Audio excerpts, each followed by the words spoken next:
ರೂಮಿಂದ ಹಂಗೆ ಎಲ್ಲರೂ ರೆಡಿಯಾಗಿ ಆಚೆ ಬಂದು ಸೊ ನಾನು ಅದನ್ನ ವಿಡಿಯೋ ತಗೊಂಡು ನಮ್ಮ ಹತ್ರ ಮಾತಾಡ್ಕೊಂಡು ಹಂಗೆ ಎಲ್ಲರೂ ಆಚೆ ಬಂದ್ಮೇಲೆ ಸ್ಟೆಪ್ಸ್ ಇಳ್ಕೊಂಡ್ ಮಿರರಲ್ಲಿ ಹಂಗೆ ಒಂದು ವಿಡಿಯೋ ಮಾಡ್ಕೊಂಡು ಹೋಟೆಲಿಂದ ಆಚೆ ಬಂದು ಹಂಗೆ ಬಟ್ಟೆ ಇಡ್ಸ್ಕೊಬೇಕಿತ್ತಲ್ವ ಸೊ ಎಲ್ಲರೂ ಹಿಂಗೆ ಒಂದೊಂದು ಬಟ್ಟೆ ಇಟ್ಕೊಂಡು ರಾಯರ್ದು ಬಟ್ಟೆ ಇಡ್ತಾರಲ್ವ ಅವ್ರ ಹತ್ರ ಇಡಿಸ್ಕೊಂಡು ದೇವಸ್ಥಾನ ಮಠದ ಕಡೆ ಹೋಗ್ತೀವಿ. ರಾಯರ ಹತ್ರ ಹೋಗೋದು ಅಂದ್ರೆ ತುಂಬಾ ಇಷ್ಟ ಆಗುತ್ತೆ. ನಮ್ಗಂತೂ ಹೇಳ್ಕೊಳಕ್ಕಾಗಲ್ಲ, ಅಷ್ಟು ಖುಷಿ ಆಗತ್ತೆ.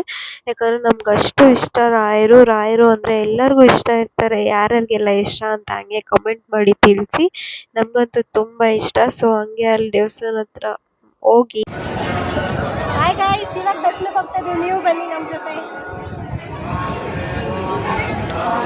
ನೋಡಿದ್ರಲ್ವಾ, ನಾನು ಹೇಳ್ದಂಗೆ ದರ್ಶನಕ್ಕೆ ಕ್ಯೂಗೆ ಹೋಗ್ತಾ ಇದ್ವಿ. ಲೈನ್ಗೆ ಹೋಗ್ಬೇಕಾದ್ರೆ ತುಂಬಾ ಜನ ಇದ್ರು. ಆ ಜನಗಳು ನೋಡ್ಕೊಂಡು ನಾವು ಹಂಗೆ ಎಲ್ರು ಲೈನಿಗೆ ಜಾಯಿನ್ ಆದ್ವಿ. ಸೊ ನೋಡ್ಬೋದು ಆಚೆ ಎಷ್ಟು ಜನ ಕಾಣಿಸ್ತಾ ಇದ್ದಾರೆ ಅಂತ. ರಾಯರು ಅಂದ್ರೆ ಎಲ್ರಿಗೂ ಇಷ್ಟ ಅಲ್ವಾ, ಸೊ ಅದಕ್ಕೆ ಎಲ್ರು ಬರ್ತಾರೆ.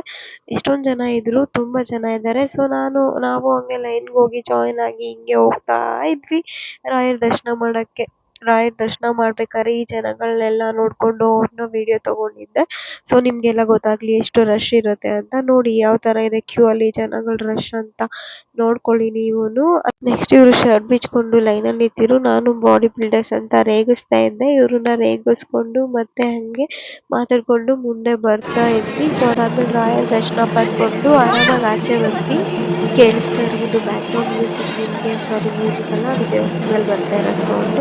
ನನ್ನ ಅಮ್ಮನ ಕರ್ದಿ ಹಿಂದೆ ಬಾ, ಅಲ್ಲೇನೋ ಆಗ್ತಾ ಇದೆ ಅಂತ. ಸೊ ನಮ್ಮ ಅಮ್ಮ ನೋಡೋಣ ಅಂತ ಕರ್ಕೊಂಡು ಹೋದ್ರು.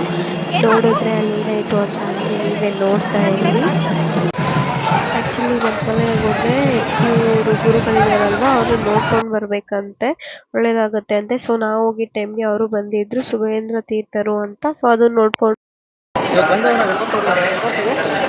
ದರ್ಶನ ಮಾಡಕ್ಕೆ ಟೈಮ್ ಸಿಕ್ಕಿತ್ತು. ದರ್ಶನ ಮುಗಿಸ್ಕೊಂಡು ನಮ್ಮ ಅಮ್ಮನ ಹುಡ್ಕೊ ಬಂದು ನಮ್ಮ ಅಮ್ಮನ ಎಲ್ಲ ಎಷ್ಟಪ್ಪ ಆಗ್ಬಿಟ್ಟಲ್ಲ ಇವಾಗ, ಎಲ್ಲಂದೇ ಗೊತ್ತಿಲ್ಲ. ಅದಕ್ಕೆ ಈಗ ಬಂದು ಇಲ್ಲಿ ಒಂದು ದೊಡ್ಡ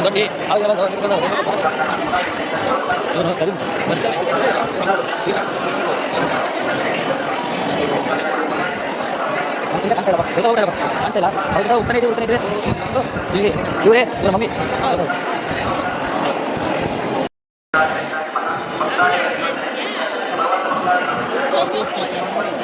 ಟೈಮಾ 10:30 ಆಗೈತಮ್ಮ, 10:30 ಆಯಿತು. ಇವಾಗ ಬಂದು ಹೊಟ್ಟೆ ರಾಮ್ ಅಂತ ಹೇಳ್ತಂತೆ ನಮ್ಮ ಅಮ್ಮನ ತಿನ್ಬೇಕಂತೆ. ಹೇಳಮ್ಮ, ಹೊಟ್ಟೆ ರಾಮ್ ಅಂತ ಅಷ್ಟೇ ಒಂದು ಕೆಜಿ ತಿರ್ಗ ಬಂದ್ಬಿಟ್ಟಲ್ಲಿ. ಅದೋ ಒಂದು ಕ್ರೀಮ್ ಆಗ್ತಾ ಇತ್ತು, ಕ್ರೀಮ್ ಬಿಟ್ಬಿಟ್ಟು ಏನು ಮಾಡೋದಂತೆ ಗೊತ್ತಿಲ್ಲ. ಪಾಪ ಇವ್ನು ಬೇರೆ ರೇಚ್ಕೊಂಡೇ ಇರ್ತಾನೆ, ಯಾವ ಮಾಡೋದು ಏನು ಕಂತ ಗೊತ್ತಿಲ್ಲ.